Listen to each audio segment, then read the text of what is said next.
L'année 2020, comme vous le savez, a été marquée par une crise sanitaire sans précédent. Eh bien, ce climat qui est assez anxiogène a été plutôt bénéfique pour une tranche de la population, les cybercriminels. L'adoption de ces mesures de télétravail ont forcé toute une série d'entreprises à négliger certaines mesures de sécurité quand le télétravail n'était pas d'application auparavant dans le système de travail de l'entreprise. Évidemment, tout cela a été du pain béni pour les cybercriminels.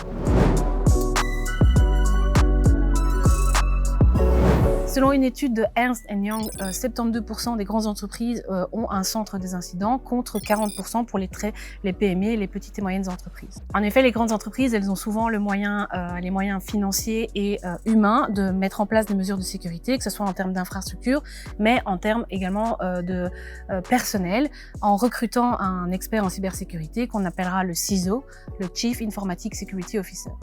Toutefois, ces grandes entreprises ne sont pas non plus épargnées par l'inventivité des cybercriminels, loin de là. Selon une étude, on reporte que 12% des PME ont été touchées au moins une fois par un cyberincident, 11% pour les très petites entreprises et 9% pour les grandes entreprises. Ainsi, le principal job du CISO ou du manager ou du directeur, c'est de sensibiliser les collègues pour adopter des mesures de sécurité de base pour éviter de faire venir l'intrusion.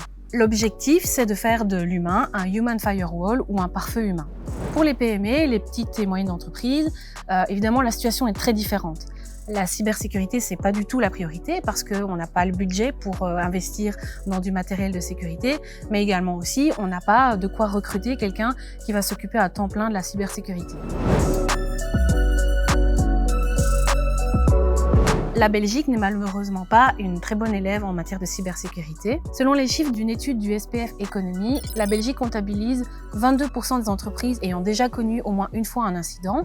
Alors c'est énorme quand on compare avec les chiffres de la moyenne de l'Union européenne qui est à 12%. Et si on compare avec la France, eux ils sont à 15%. On estime que 71% des entreprises ont déclaré en 2019 un incident contre 49% en 2020.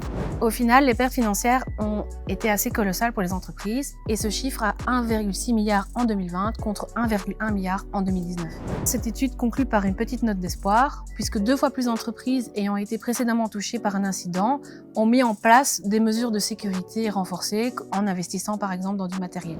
Pour suivre l'actualité de digitalcity.brussels, n'hésitez pas à visiter notre site web, à vous abonner à nos réseaux sociaux, donc Facebook, Twitter et LinkedIn, et également à vous abonner à la chaîne YouTube.